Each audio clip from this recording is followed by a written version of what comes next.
It is a multicellular eukaryotic organism. It is able to synthesize its own food, that is, it is capable of photosynthesizing. So the green pigment, that is chlorophyll, that is present in the leaves of and some part of stem as well in the plants, and with the help of that, that will give you the photosynthesis. So again, if you can consider plants, they are non-mobile. That means they grow typically in a permanent site. They absorb water and inorganic substances through the roots, and you can consider them as they can be a tree, a shrub, herb, grasses, ferns, and mosses. Okay. So collectively, if you consider it is a multicellular organism, it is capable of photosynthesizing. It is a eukaryote, and the cells they contain the cell wall along with the cell membrane. So kingdom Plantae is the group where they have placed all along. The second word of our syllabus heading plant physiology is physiology. So if you consider physiology, the word it comes from two different ways.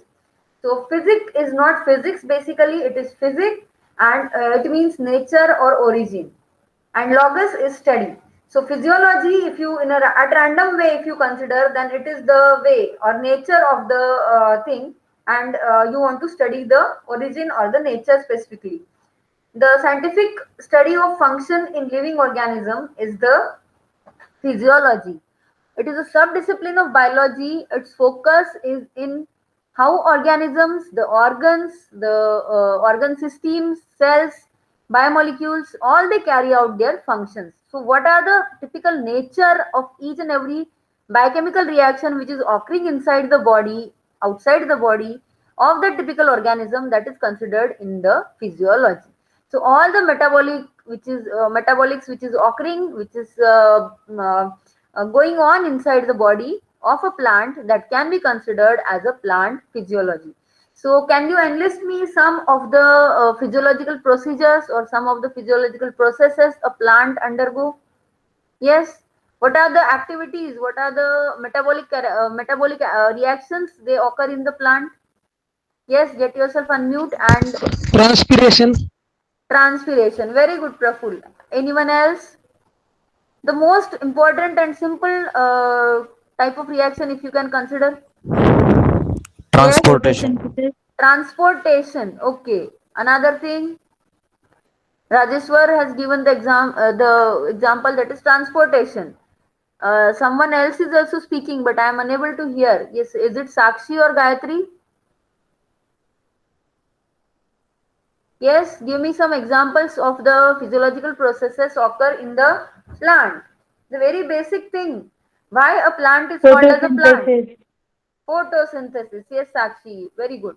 And why it is a living organism? Being a living organism, there are basic things which that living organism it performs. All the living organisms. So what it is? Yes, that Respiration. physiological process, respiration. Yes, very good, Chaitanya. So you can enlist all the procedures. The main three procedures, they are the photosynthesis, respiration, and transpiration. Okay, so these three things they mainly been concerned. They mainly considered as the processes involved in plant physiology. So the diagram, is it visible to all of you? Yes, tell me. I just want to highlight this diagram so that I'll be able to explain it in a more neat form. Okay, so this you can consider a plantlet. Okay, it contains regular plant bodies like a root, shoot, and leaves. Along with that, it will contain the fruits, it will contain the flowers. Okay, but that is not our interest topic for this lecture. So I have taken this example of plant which contains the roots.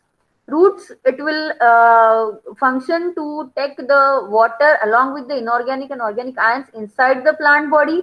Then it will be transported to the upper side of the body of that plant. So here in this picture you will be able to see the stems along with some leaves.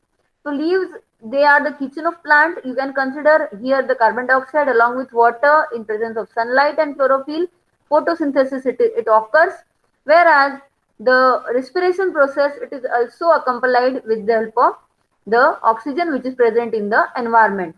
So oxygen it is taken inside, then the sugar it is being utilized, energy is released, and water, that is also being released, and the other thing which is released, that is carbon dioxide. So these are the three important things or three important procedures you need to consider while considering plant physiology.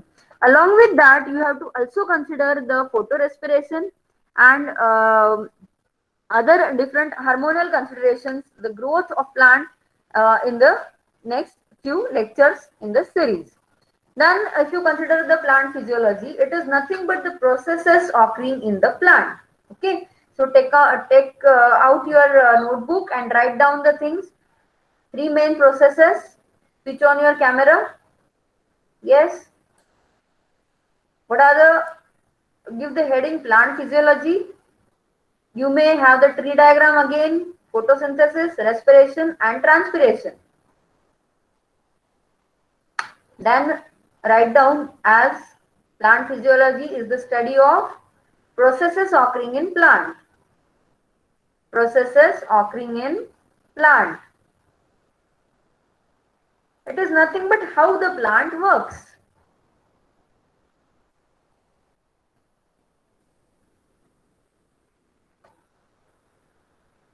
How the plants they work.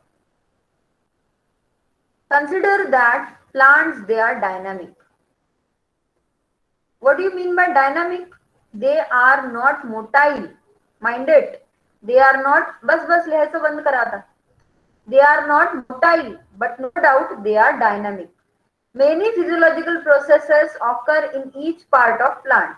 So energy, it has been circulated, it is been produced, it is utilized, it is again produced, it is again utilized. Some materials are transported from X to Y, Y to X, and again vice versa. Okay, so plant, it is a dynamic place where n number of processes they are occurring inside. So materials are transported through specialized conducting system. What is the name for this specialized conducting system? Yes, come on, speak out. What is the name of this conducting system which is specialized one? We have just discussed this. What it is?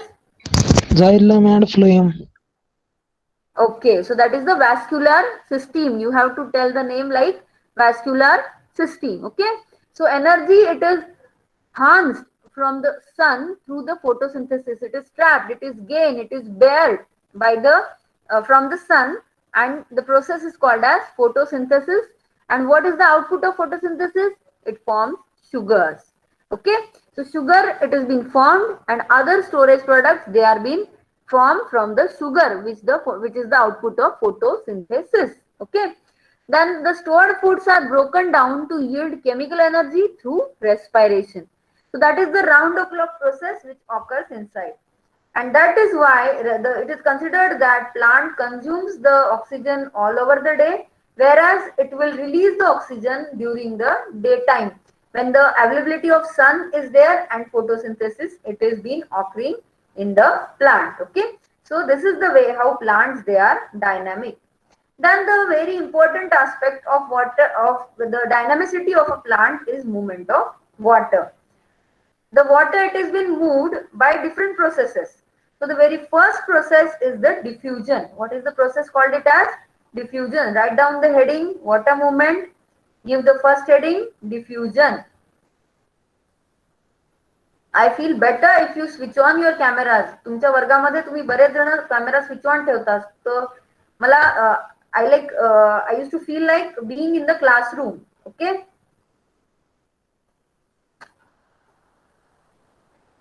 I always give the example to all other classes to which I used to teach.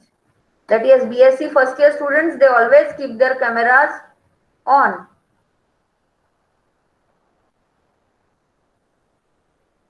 So diffusion, if you consider what it is, the net random movement of individual molecules from one area to other. That is the diffusion you can consider. The molecules move from high concentration to low concentration. And finally, the result of diffusion will be the equilibration of your solute molecule to the both sections. So that is the thing you need to consider in a diffusion. So this is the way how you can get the diffusion. Okay. Another way of stating this is that the molecules move from an area of high free energy or high concentration to the area where low concentration is there. And finally, what they will achieve, they will give you a uniform material or a uniform condition that is called as dynamic equilibrium. Okay. Next is osmosis. Next procedure is osmosis. It is a spontaneous net movement of solvent molecules through a partially permeable membrane. Many a times diffusion is considered to be a free process. It is a less bounded process, but osmosis, it contains a selectivity inside. Why? Because the transport, it is through semi-permeable membrane.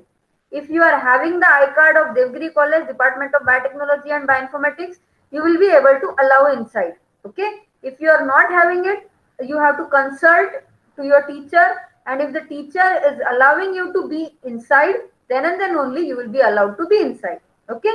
So some bindings are there to you people if you don't have the I-card. So that is the way how a semi-permeable membrane, it is allowing the movement through the membrane, and that is the thing osmosis, it is being considered over here.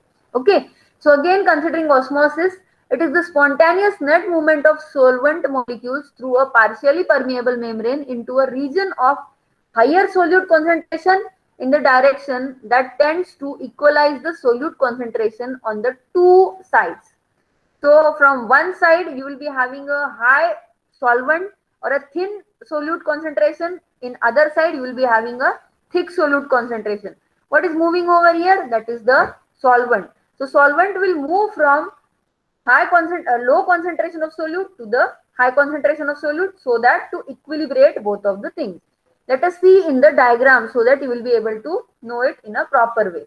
So this is the semi-permeable membrane, what you can consider in the red color. Here low concentration is being seen, here high concentration is being seen. Okay. But the solvent, it is moving from this area to this area. Now the solute molecules per unit volume, they are equal in two cases.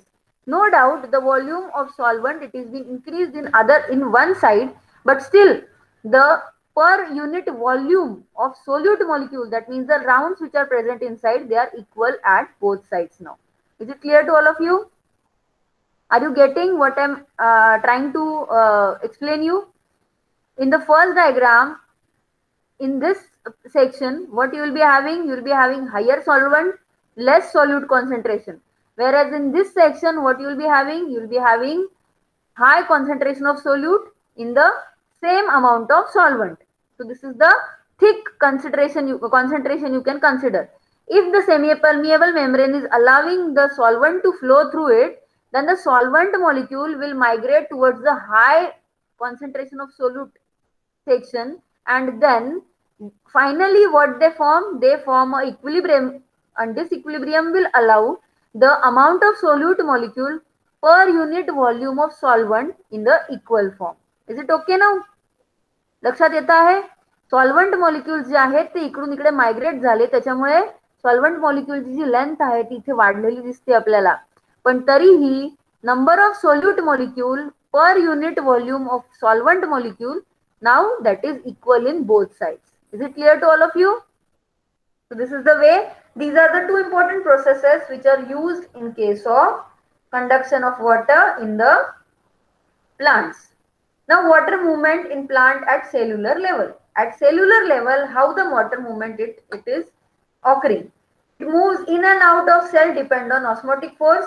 So highly concentrated area where it is, the water will move towards that area freely across phospholipid bilayer and through transport proteins, that is called as aquaporins. So the cells, they are having the transport proteins, and these aquaporins, they will allow the water molecules to go to and fro the biological membrane. Okay.